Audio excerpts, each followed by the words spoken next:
मैत्रिणींनो, नुकत्याच आलेल्या मेसेजनुसार मी तुम्हाला एक महत्त्वाची खबर देत आहे। ती म्हणजे महत्त्वाची खबर अशी की आज दिनांक 25 जानेवारी 2024 रोजी अंगणवाडी कर्मचारी कृती समितीच्या नेत्यांची व माननीय सचिव महिला व बालविकास अनुप कुमार यादव यांनी बैठक ठेवलेली होती। तर त्या बैठकीत काय झालं हे आपण बघणार आहोत या व्हिडिओमध्ये। तर व्हिडिओ शेवटपर्यंत बघाल अशी आशा करते। तर बघा या मीटिंग मध्ये काय झालं हे कळणार आहे तुम्हाला। सर्वांना नमस्कार आणि तुम्ही पाहतात स्मार्ट प्रीस्कूल एज्युकेशन चॅनल। महिला बालविकास आयुक्त रुबल अग्रवाल व अन्य अधिकाऱ्यांसह विस्तृत मीटिंग झाली। तर या मीटिंग मध्ये पहिला मुद्दा हा होता की शासनाने अंगणवाडी कर्मचाऱ्यांसाठी पेन्शन योजनेचा अंतिम प्रस्ताव तातडीने तयार करण्याचे मान्य केले असून लवकरात लवकर प्रस्ताव मंत्रिमंडळात मंजुरीसाठी पाठवला जाईल असे सांगितले।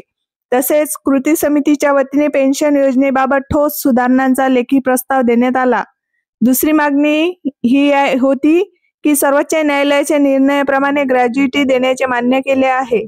तिसरी मागणी मंजूर झालेली दिसते की मोबाईल जे अंगणवाडी सेविकांकडे नव्हते ते मोबाईल तात्काळ देणार। चौथी मागणी मिनी अंगणवाडी सेविकांना पूर्ण अंगणवाडी सेविका हा आदेश त्वरित देणार आहे, म्हणजे मिनी अंगणवाडी सेविका आता पूर्ण अंगणवाडी सेविकेचं काम करतील।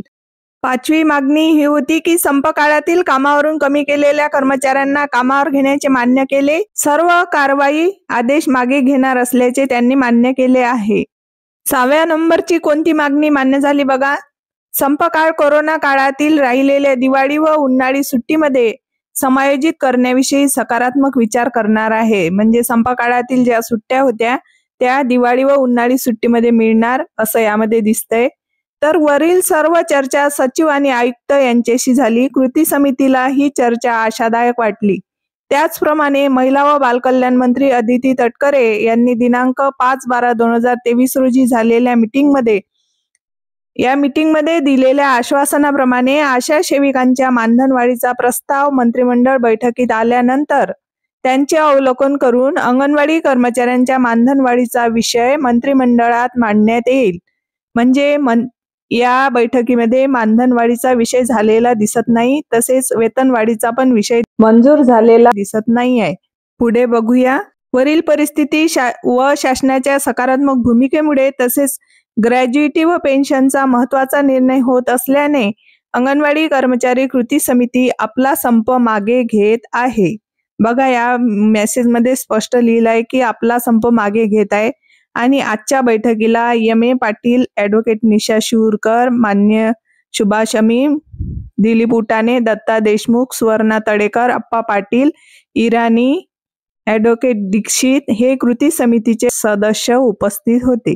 तर मैत्रिणींनो, अजूनही कृती समितीकडून आपल्याला अधिकृत आदेश किंवा पत्र मिळालेलं नाही आहे आपल्याला कृती समितीकडून, पण हे जे मला मेसेज मिळाला तर हे तुमच्या माहितीकरिता मी देत आहे।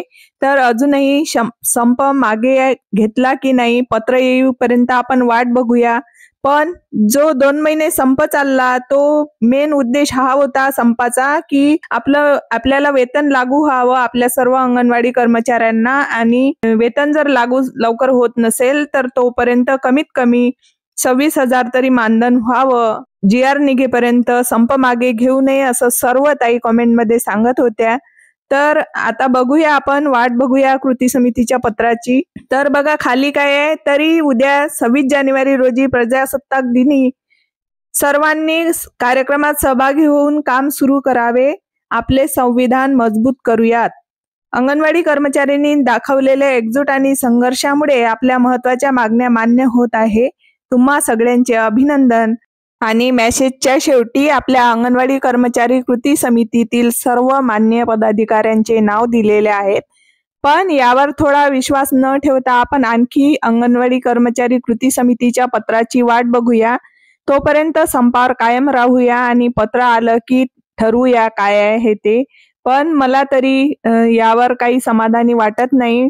अंगणवाडी कर्मचाऱ्यांना कमीत कमी 26,000 मानधन व्हायला हवे होते। तर बघूया आपण पुढे काय होते ते। तर मैत्रिणींनो, लगेच भेटूया पुन्हा अशाच एका नवीन अपडेट सह। तोपर्यंत व्हिडिओ बघितल्याबद्दल सर्वांचे खूप खूप आभार, धन्यवाद।